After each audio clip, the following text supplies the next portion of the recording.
Dr. Kathy Amos with Business Empowered International Chamber of Commerce. And today is day 2 of 12 days of empowerment. And we're going to talk about on the room, communicating with confidence. Today we're going to learn how to speak with clarity, authority, and authenticity that commands respect and connection. Every room we enter has an atmosphere, and your presence, my presence, has the power to shift the room. But confidence isn't arrogance, and that's what we're going to talk about today.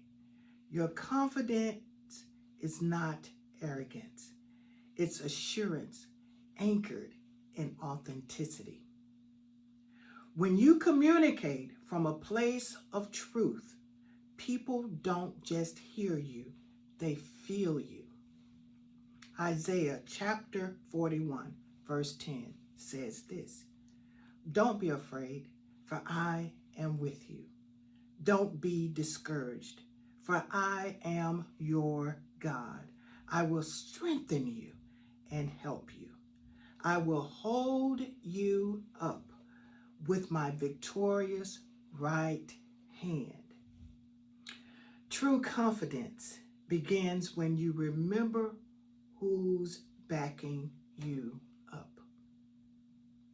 You don't enter the room alone. You enter it knowing that you have God and heaven's angels backing you up. You enter the room with purpose, with presence, and being prepared. Let's talk about understanding communication beyond words. Communication isn't just about speaking. It's about connecting with others. And only 7% of communication happens through words. The remaining 93% happens through tone, your spirit, and the ability that people can trust you when you speak. You communicate confidence when your body language matches your message.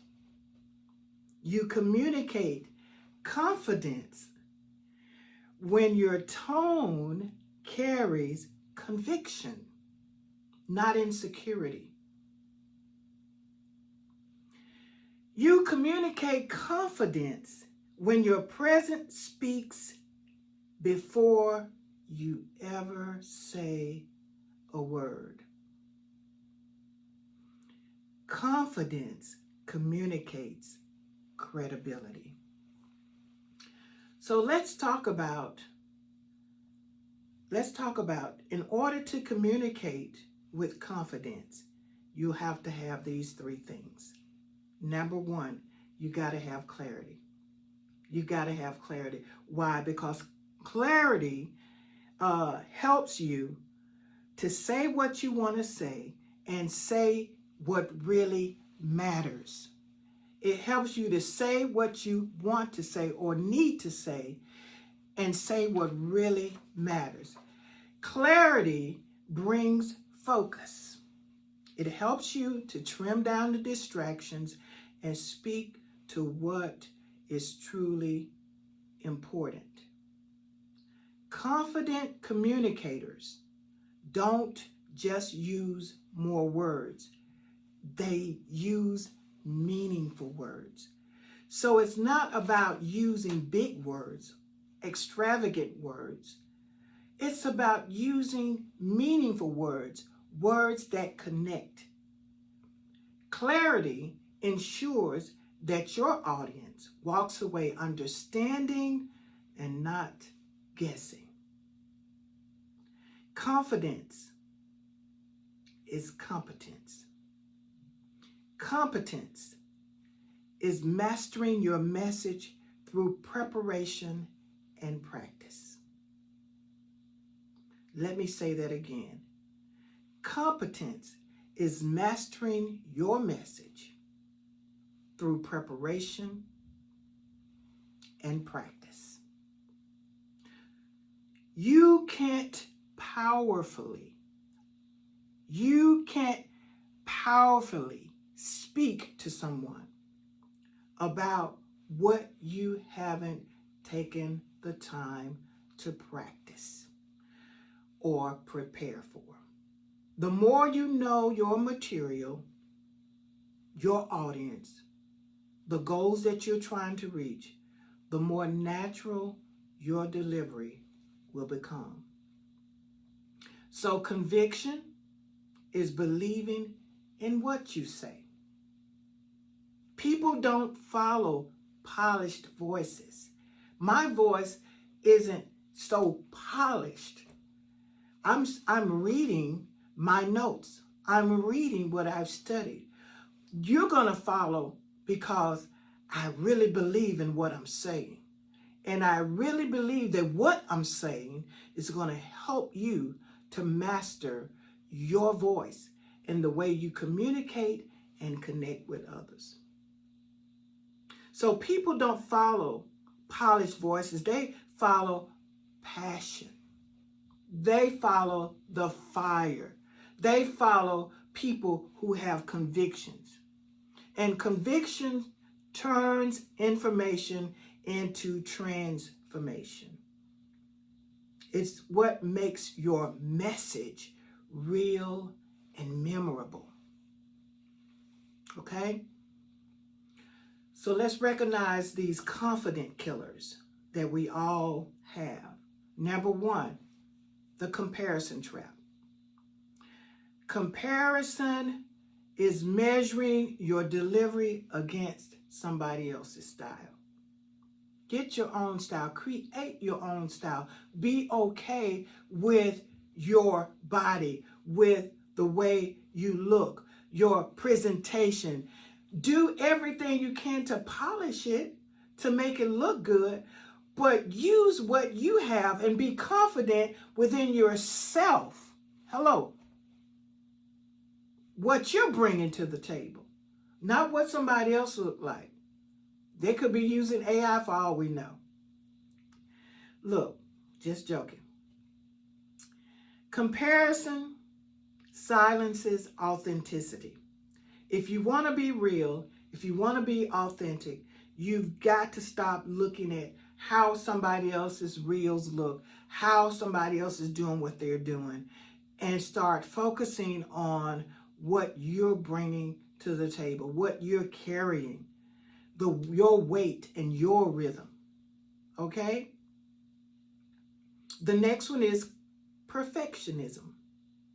Perfectionism is trying to get every word right instead of getting the message across to people. Come on. Let's stop trying to fix it. Let's make sure that they got it. Make sure that it feels, when they receive it, it's tangible. It's something that they can chew on. It's something they can digest. Perfectionism paralyzes your progress. So I want you to focus on connection and not performance. I want you to not just focus on connection, but realize that people don't need flawless. They need you to be real. So even if you have a few bumps in the road, even if you have to look down at your paper in order to grab confidence in the words that you prepared and studied for, do what you need to do as long as you're delivering what is authentic and what's real. And then the third one is fear of judgment. Worrying about who's watching instead of who's actually listening. The room does not need you or anyone else. The room does not need you to be all impressive, okay? The room doesn't need that. They didn't come for to be impressed by you. They came so they can be what? Influenced by you. They came so they can be impacted by you. They came so that they can receive something that's going to be transformational. So when you speak from assignment and not approval, fear loses its grip. I'm going to say that again because that's pretty good. When you speak from assignment, not approval, fear loses its grip. I'm going to leave with you this parable. The voice in the valley. The voice in the valley. A leader once stood in a valley filled with dry bones, lifeless, scattered, silent. But he had something more powerful than strategy. He had a word. When he spoke that word, life began to move. That's the power of confidence in communication. It speaks to what looks dead and calls it to life.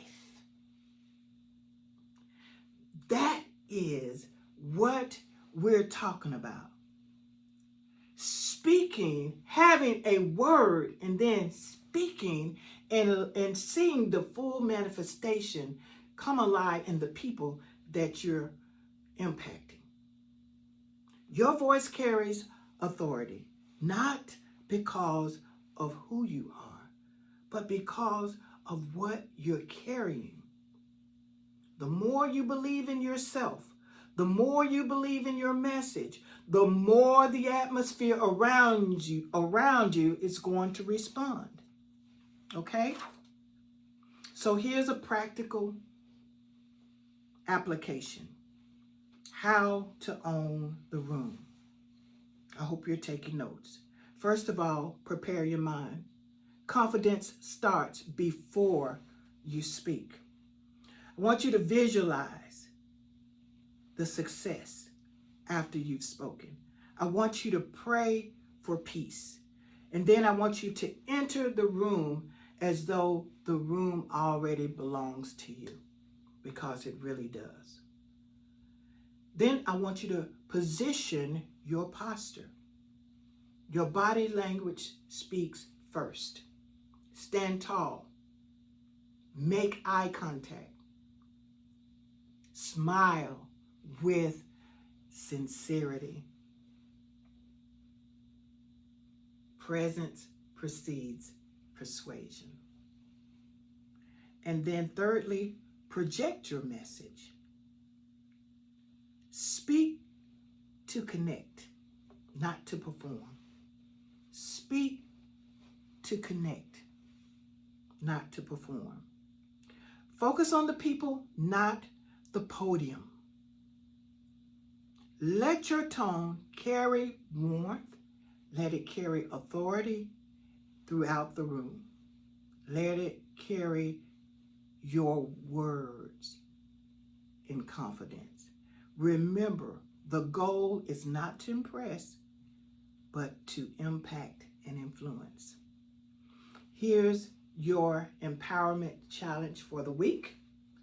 I want you to choose a moment or choose a time where you may have a meeting scheduled. You may have a conversation, or you may even have to do a presentation where you'll practice communicating with confidence. I want you to speak with clarity, competence, and conviction, and watch how people respond to how you've spoken. Let's declare this right now. I speak with clarity, conviction, and confidence. My words carry purpose and presence. I no longer shrink to fit in the room. I rise to influence and impact it. Thank you so much for watching, and we will see you tomorrow.